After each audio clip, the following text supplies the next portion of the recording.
Okay, पहला lesson हमारा है how teachers learn. So first lesson जो अंग्रेजी का है, तो इसका मैं आपको आज जो इसकी वोकेबलरी है, हम इसको हमने अभी एक रीडिंग तो हमने दे दी है इसकी। अब दूसरी रीडिंग में हम इसकी वोकेबलरी पर बात करेंगे। और सबसे पहले इसमें ऊपर लिखा हुआ है कुछ इंट्रोडक्शन कुछ लिखी हुई है, आप इस पर ध्यान देंगे, मैं इसको पढ़ूंगा। इसका PDF अगरचे मौजूद नहीं है, लेकिन मैंने इसका एक खुद से PDF तैयार किया है इस लेसन का। तो आप घर में अगर आप बुक भी नहीं खोलेंगे तो आप इस वीडियो को सुनेंगे और इंशाल्लाह ये सारा क्लियर हो जाएगा।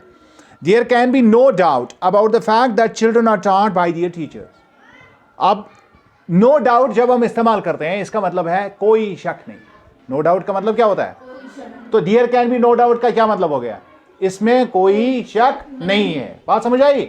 इस बात में कोई शक नहीं है। About the fact यानी इस हकीकत में, फैक्ट कहते हैं हकीकत को, यानी जो हक बात होती है, जो कोई चीज हमें पहले से पता होता है कि ये है, हमें मालूम है कोई चीज, उसको फैक्ट बोलते हैं। क्या कहते हैं उसको? कि इस बात में कोई शक नहीं है that children are taught by their teachers, कि बच्चों को असल में पढ़ाता कौन है? टीचर पढ़ाता। ये तो सबको पता है, तो फैक्ट है ना ये। तो इस फैक्ट में कोई, इस हकीकत में कोई शक तो नहीं कर सकता है। बट लेकिन क्या? देयर आर ओकेजन्स, कुछ ऐसे भी औकात होते हैं। ओकेजन का मतलब होता है ऐसा भी वक्त आ जाता है, ऐसा भी मामला हो जाता है, इस तरह की मीनिंग इसकी बनती है। तो इसमें अगर प्रॉपर आप ट्रांसलेशन इसका टर्म का ट्रांसलेशन आप देखेंगे तो वो आपको हो सकता है कुछ और नजर आए, लेकिन जब हम कॉन्टेक्स्ट में बात करते हैं, ये आगे चलकर आपको पता चलेगा, मैं एक एक करके सारे के सारे इन कॉन्टेक्स्ट की बात करूंगा, तो आपको नजर आएगा कि इसमें कुछ और है, इसका मतलब कुछ और बनता है, कॉन्टेक्स्ट में कुछ और मतलब बनता है। तो यहां पर बट देयर आर ओकेजन्स, यानी कुछ औकात ऐसे होते हैं, कुछ कभी कभार ऐसा भी होता है, ये इसका मतलब बनेगा। When teachers are taught certain things by the children, जब बच्चे ही कुछ चीजें टीचर को सिखाते हैं। टाट का मतलब है सिखाना, सिखाते हैं। ये टीच का पास्ट है, टीच का पास्ट है, इसके बारे में मैंने काफी पहले भी मेहनत की है। और द सिचुएशन, या ऐसी भी कोई सिचुएशन होती है। सिचुएशन हम किसको बोलते हैं? मसला हो जाता है, हालत ऐसी हो जाती है, तो क्या होता है? Arising out while dealing with the children, यानी ऐसे कुछ हालात पैदा होते हैं कभी कभार जब हम बच्चों के साथ डील करते होते हैं, बच्चों के साथ कोई मसला होता है, उनको पढ़ाते होते हैं या उनको कोई किसी चीज की गाइडेंस कर रहे होते हैं, तो ऐसे औकात भी आ जाते हैं, ऐसा मामला भी हो जाता है कि टीचर खुद सीख जाता है, टीचर उनसे सीख लेता है, ऐसे भी मामला होते हैं। Read this lesson and find out such A situation. अब यहां पर भी एक ऐसा ही मामला आपको नजर आएगा, ऐसी एक सिचुएशन यहां राइज होगी और आपको पता चलेगा कि टीचर सीखता कैसे। टीचर और क्या सीखता है? वो ये भी सीखता है कि पढ़ाना किस तरह से, वो ये भी सीखता है कि बच्चे की कैपेबिलिटी क्या है, पोटेंशियल क्या है। अब हम इसमें देखेंगे इसमें क्या है। लेट अस सी। अनदर 5-year-old नेम्ड नूरा। पहली बात ये सीख लीजिए, यहां जब आप सेंटेंस को देख रहे हैं, अनदर से स्टार्ट हुआ। किससे? इसका मतलब है किसी बुक से निकाल के लिया गया है, इससे पहले भी कुछ बात हो गई। समझ रहे हैं मेरी बात?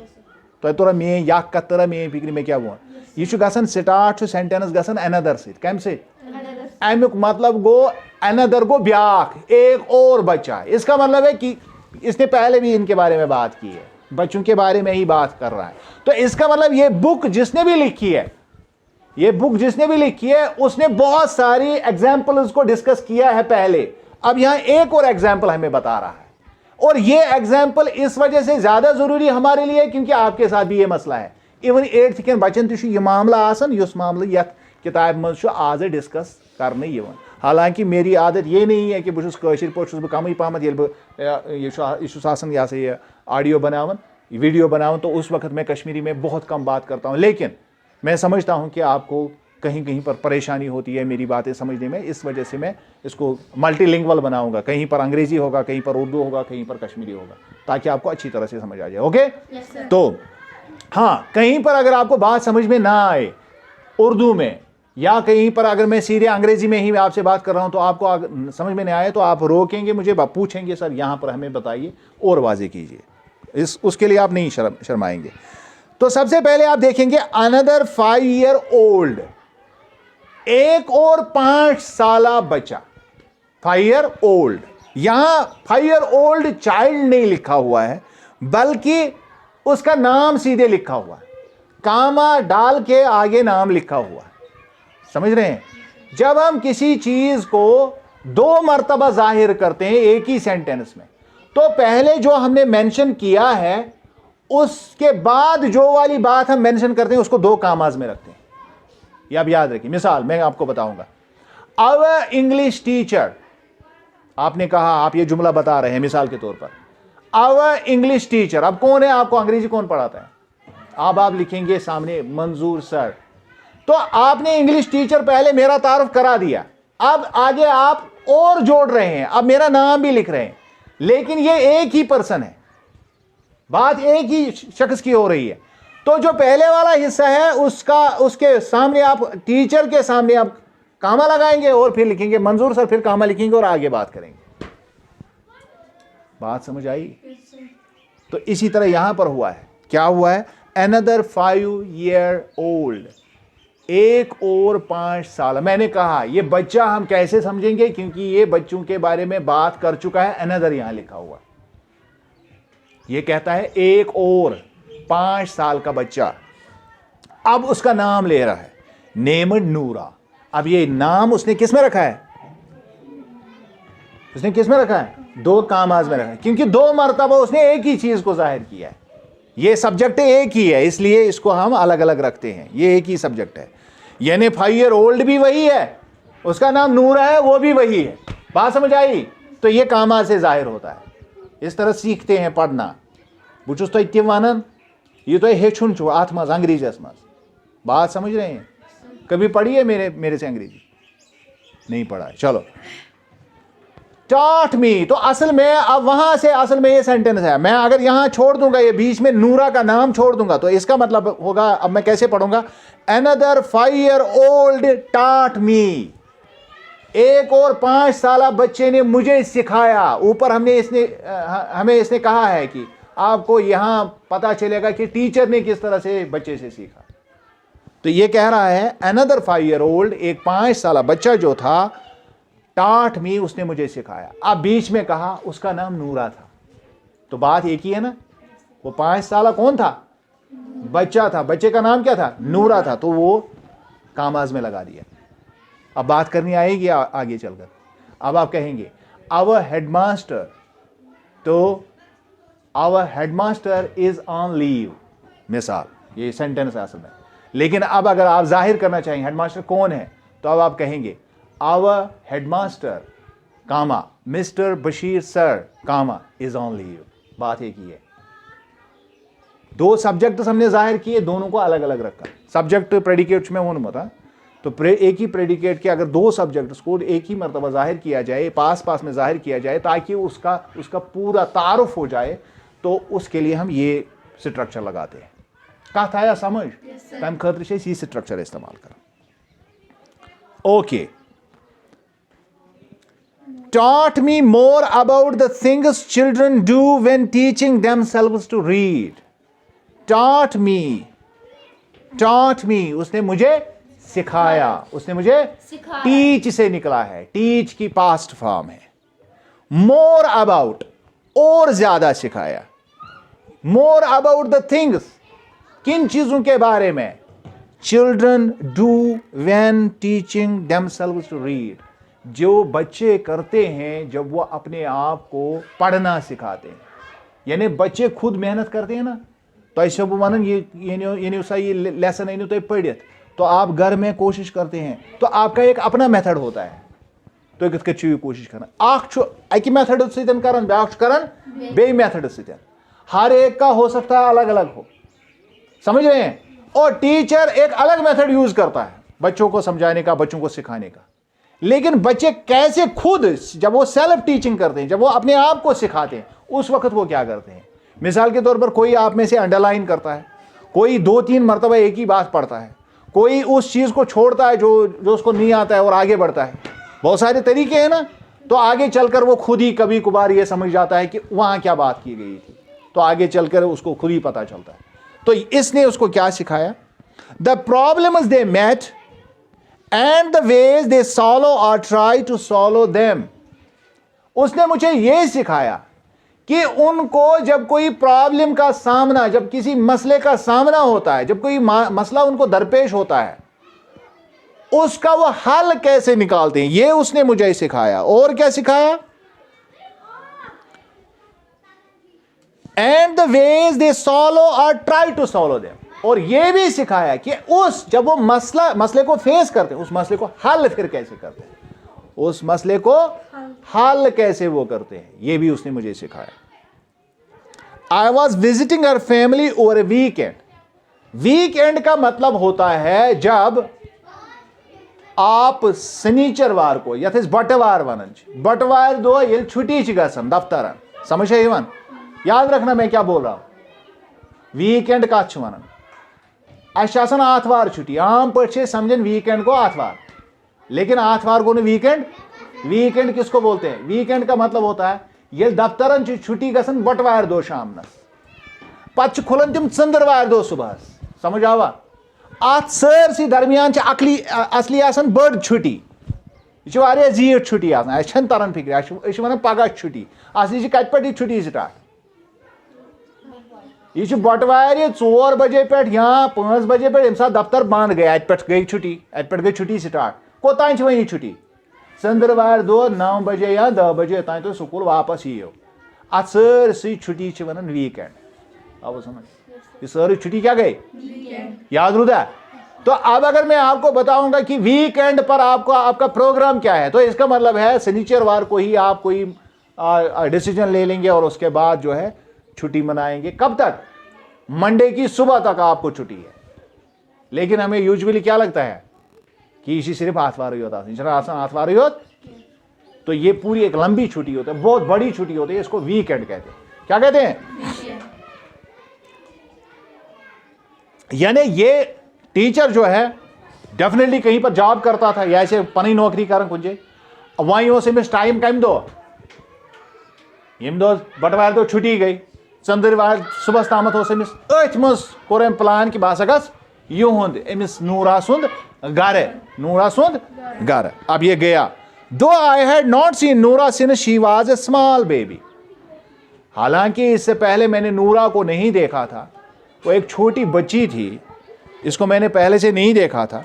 वी वेर सून फ्रेंड्स, लेकिन इसके बावजूद जो ही मैं उससे मिलने गया तो हम बहुत जल्दी आपस में दोस्त बन गए। इसबिन पानवई दोस्त। ये भी एक बड़ा ही मसला होता है कि टीचर जो है उसको फ्रेंडली होना पड़ता है, किसी हद तक बच्चों के साथ मानूस होना पड़ता है, उनको कभी जोक भी सुनाना पड़ता है, तमन मज पेवन या से ये थोड़ा बहुत हौसला अफजाई करें, और इस तरह से बच्चे जो है मानूस होते हैं, वरना वो डरते हैं टीचर से। किससे? टीचर से अक्सर बेशतर, क्योंकि ये पराया होता है, आसान वपर, तो अमिस सतन आसान ज़्यादा तीसा इंटीमेसी कह, इस वजह से बच्चे जो है थोड़े बहुत दूर ही रहते हैं। तो अब ये टीचर की भी जिम्मेदारी होती है कि तुम करें बच्चन पाना से मानूस, वो इनको नजदीक लाएं अपने। I had not seen Nora since she was a small baby.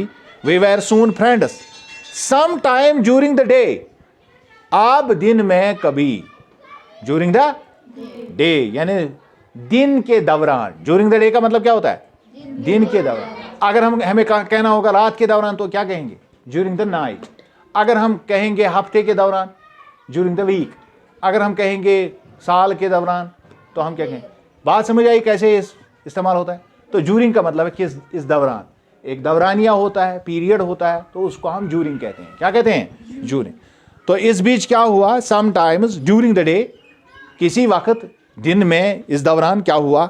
When I seem to have nothing to do, जब मुझे लगा कि अब मुझे कुछ करने के लिए नहीं है, मेरे पास कोई काम नहीं है, वहीं मैं बासो सीमड को मैं बासुन, यानी मैं बासन उस मेंशन में काम हुई। She came up to me with a book. यह पढ़ना गा सर, वहीं स्वयं पढ़नो में सोरे, वह बिहित, और यह बासो नूरहास थी कि अम साथ टीचर बिहित, अब वो उसके साथ फ्रेंडली भी हो गई थी। तो अब वो आती है अपनी किताब के साथ, सचीवन मास्टर्स निश किताब है, अब वो मेरे पास आ रही है और क्या करती है? In her hand and asked if I would help her read it, और मुझे पूछती है कि क्या आप मुझे मदद करेंगे इस किताब को पढ़ने की। ये इनडायरेक्ट में लिखा है, इसी वजह से जो इफ लिखा है, असल में इसका जो जब हम किसी से सवाल पूछते हैं तो डू से पूछते हैं। किससे? जो आप यहां इफ देखते हैं, ये इनडायरेक्ट सेंटेंस इसने लिखा है। ये आपको बाद में समझ आ जाएगा ये इफ किस तरह इस्तेमाल होता है। आगे चलकर ये आपको एक्सरसाइज में आएगा शायद। अतन अगर नहीं ये बोट कुन ये डायरेक्ट इनडायरेक्ट छो अथ मज पे। आई सेड आई वुड, और मैंने कहा हाँ मैं करूंगा, मैं इसको पढ़ने में आपकी मदद करूंगा। So we sat on the sofa and went on to work. We sat on sofa, yes तो तुरमुत फिक्री काथ पे बीट sofa, and went on to work. अब वेंट टू वर्क क्या मतलब होता है? फिर काम शुरू हो गया। हालांकि वेंट का मतलब है गो से निकला है, गो का मतलब है जाना। फिर हम काम पर गए, बैठे ये सोफा पर। अब क्या बोल रहा है? Went on work, went on या went to work, went to. इसका मतलब अब क्या हो गया? अब इसका मतलब जाना नहीं होता है, यानी हम काम पर लग गए। बात समझ आई? किस मायने बदला? ये मैंने पहले भी आपको बताया कि जब हम इसको कॉन्टेक्स्ट में यूज करते हैं उस वक्त आपको ये क्लियरली पता होना चाहिए कि इसकी मीनिंग क्या बनती है। तो यहां पर क्या मीनिंग अब बनती है? वेंट टू वर्क का मतलब क्या होता है? हमने काम शुरू किया। इसका मतलब ये नहीं हम काम पर गए, नहीं, हम काम पर लग गए। इसका क्या मतलब है? लग गए। The book was hop on pop, किताब का नाम था हॉप ऑन पॉप। शुडन आसन ये थी टाइटल बुक ताकि तिमन लगे मजा। हिप्स and tips, hop on pop, lolly and Dolly, इस तरह के नाम हम बच्चों को पहले देते हैं ताकि उनको इस जल्दी से दिमाग में आ जाए। समझ रहे हैं? तो ये इस किताब का नाम है। हिप क्या है? Hop on pop. Okay, a very good book for beginners. उस जमाने की बहुत अच्छी किताब थी जो बच्चे बिगिनर्स हुआ करते हैं। बिगिनर का मतलब होता है अभी आपने शुरू नहीं किया है पढ़ना, तो ये मैंने आसान कईद वन खतर। तो छोटी मोटी बुक आपको देते हैं तो आप उसको रीड करने की कोशिश करते हैं, तो बिगिनर की बुक वो होती है। तो उसके बाद जब आप बड़े होते हैं तो आप फिर बड़ी किताबें पढ़ते हैं। ये किताब किन के लिए थी? बिगिनर्स, यानी जिन जो अभी पढ़ना शुरू कर रहे थे। बिगिन का मतलब होता है शुरू करना, बिगिनर उसको कहते हैं जो अभी शुरू कर रहा हो। At first it was not clear how she wanted me to help her. पहले मुझे भी पता नहीं चला कि वो किस तरह का हेल्प मुझसे चाहती थी। गोड़ तोर मे फिक्री कि अमिस क्या हेल्प की जरूरत, मुझे क्या हेल्प करना है इसको, और what was supposed to do. और मुझे यह भी पता नहीं चला कि कौन क्या चीज करनी है। सपोज्ड टू डू यानी हमें क्या करना है अभी पता ही नहीं है। जो बात हमें करनी है उसके मामले में हमें कुछ पता नहीं, इल्म भी नहीं है अभी। Most of the time just sat still and silent, a very hard thing for a teacher to do, particularly one who, like me, thinks he is good at explaining and helping. और मेरा काम सिर्फ ये रह गया कि वो पढ़ रही है और मैं वहाँ बैठा हूँ और मैं चुप हूँ, मैं कुछ नहीं कर रहा। और ये एक ऐसे उस्ताद के लिए, खासकर ये अपनी बात कर रहा है, ये एक ऐसे उस्ताद के लिए जो मेरी तरह अपने आप को समझता है कि मुझे चीज़ों को एक्सप्लेन करना बहुत आता है। टीचरों से पढ़ने जय आसनी बड़ गुमान मैं तगन पढ़ना हूँ, या अक्सर बेशतर टीचर्स को होता है। तो यह सही कथ कर कि मैं उस पन्नी ये फिक्र तरन कि यह गस मैं पृथ्वी बार बार वन सा येतन क्या येतन क्या येतन क्या, मगर उल्टा मुझे क्या करना पड़ा? चुप रहना पड़ा। ज़्यादा देर मैं चुप ही रहा। हालांकि मेरे लिए मुश्किल था क्योंकि मुझे लग रहा है कि बच्चों को मुझे ज़्यादा पढ़ाना है, मुझे ही पढ़ना चाहिए और उसको सुनना चाहिए। यहां उल्टा हो रहा है, बच्चा पढ़ रहा है और टीचर को सुनना पड़ रहा है और बेकार वो बैठा हुआ है, कोई कुछ भी नहीं कर रहा है। और ये मेरे लिए मुश्किल था। क्या टीचर जो अक्सर बेशतर इस चीज़ में वो माहिर होता है, एक्सप्लेन करने में माहिर होता है और वो समझता है कि मैं ही बात करूं। इसीलिए मैं आपको बार बार बोलता हूं, असल तरीका यह है आप बात करें, असल तरीका यह है आप पूछें। समझ रहे हैं मेरी बात? हालांकि जब मैं आपसे पूछ भी रहा हूं तो यह जवाब, आप उस वक्त भी ये 6 किलो का सर हिलाते हो। 5 ग्राम जबान चुन तो हिलावन क्या सारी में आसान। 50 ग्राम की जुबान आप कभी इस्तेमाल ही नहीं करते हैं और तो हमेशा बैठे, जबकि इसको अल्लाह ने दिया है किसके लिए? इस्तेमाल करने के लिए। तो जो आसन करें यही कालस, पूरा बेड हिलता है लेकिन आपकी जुबान नहीं हिलती, क्योंकि आप जुबान का इस्तेमाल नहीं जानते हो। जब तक आप जुबान का इस्तेमाल नहीं करोगे तो ये मुश्किल है। और यहां पर भी यही है, वो रीड कर रही है, इसका मतलब है वो ऊंची आवाज से बोल रही है और टीचर सुन रहा है। और जब हम आपको ये करने के लिए कहते हैं गॉड सुनते 15 मिनट में स्टार्ट ही सपोज क्या है आज क्या वजह, आज क्या वजह, अच्छी यही वजह है तो इसमें जबान है को मैं पुरुष ले लिया, आज क्या वजह, आप में से किसी ने बात ही नहीं की। ये मसला है आपके साथ, जुबान का इस्तेमाल करो। Okay, the first 5 page is very easy. पहले कुछ पेज बहुत ही आसान थे, गोडनिक पेज सबक शासन गोड़ सहल सा।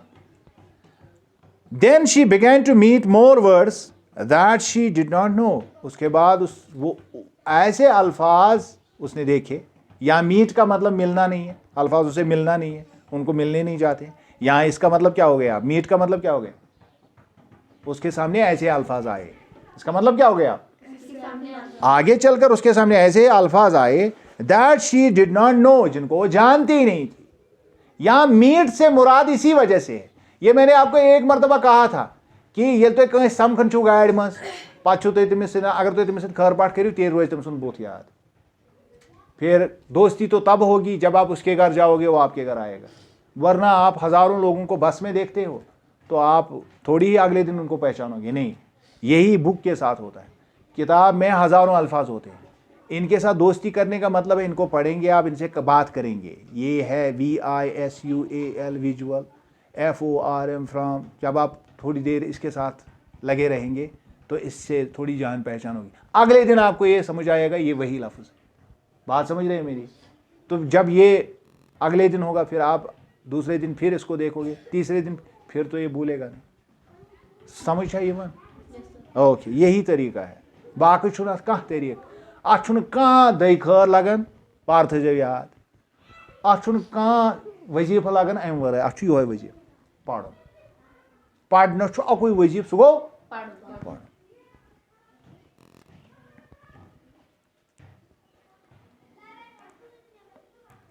And had to figure out. अब यहां पर एक फिगर का मतलब होता है शक्ल, फिगर का मतलब होता है शक्ल, लेकिन यह फिगर के सामने आउट लगा हुआ है, एक प्रपोजिशन लगी हुई है।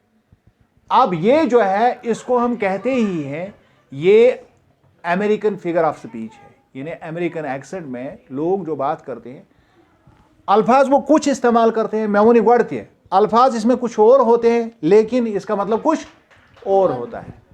अब यहां पर इसका मतलब क्या है? फिगर आउट का मतलब होता है पहचानना, शिनाख्त करना, समझ लेना। ये सारे मतलब इसके आ जाते।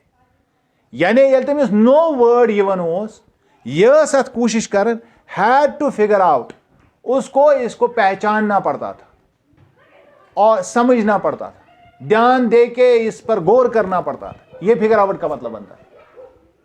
समझ I one? Only rarely when she seemed badly stuck। सिर्फ इस सूरत में, सिर्फ और सिर्फ ऐसी सूरत में, only rarely, सिर्फ और सिर्फ इस सूरत में, यह मतलब हो गया इसका। यानी कभी कुबारी, खास वक्त पर। when she seemed badly stuck, जब मुझे लगता था कि ये पूरी तरह फंस गई है, अब इसको नहीं आता है। when she word पढ़ा निमिष मायने तरफ के पढ़ नहीं था। When she is badly stuck, did I say anything? तब मैं कुछ कहता था।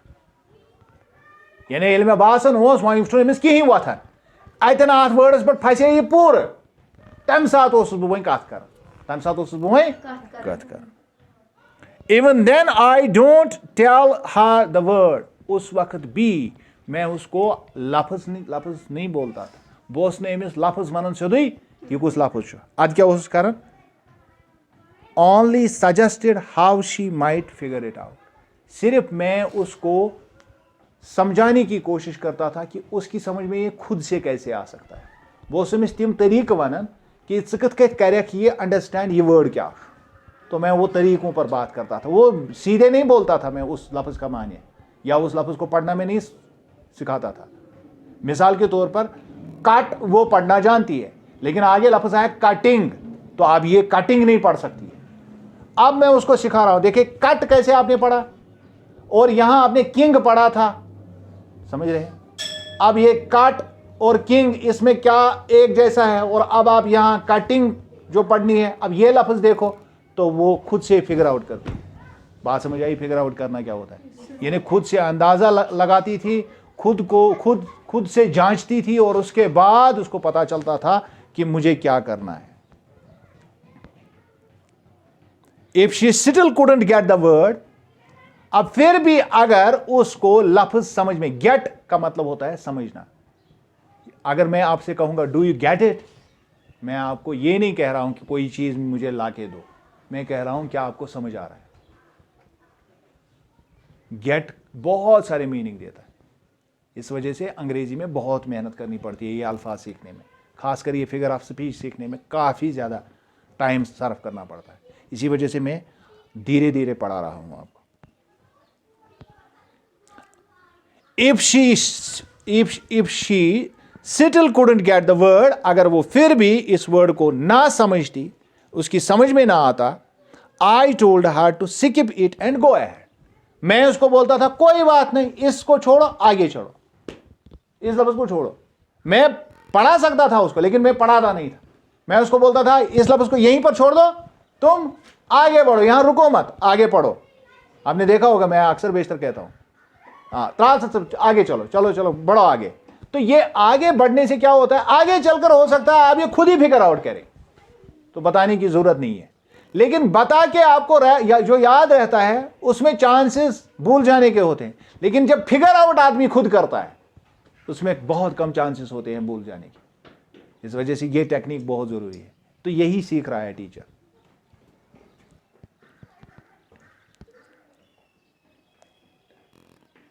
That perhaps the next time she saw it, क्योंकि मुझे उम्मीद होती थी कि शायद जब वो अगली दफा इस लफ्ज को देखेगी, it would be easier to figure out, उसके लिए आसान होगा इसको फिगर आउट करना, इसको समझना, इसको देख लेना, इसको परखना, इसको पढ़ना। ये सारे मीनिंग किसके बनते हैं, फिगर आउट के।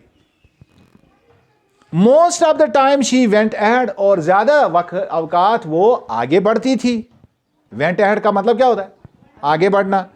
But if she asked me to tell her the word, I did, लेकिन अगर वो कभी कभार मुझसे ये कहती कि नहीं अब वर्ड का मतलब मुझे बताओ, तब मैं बोलता भी था, तब मैं बोलता। तो यहां फ्लेक्सिबल रहना पड़ता है।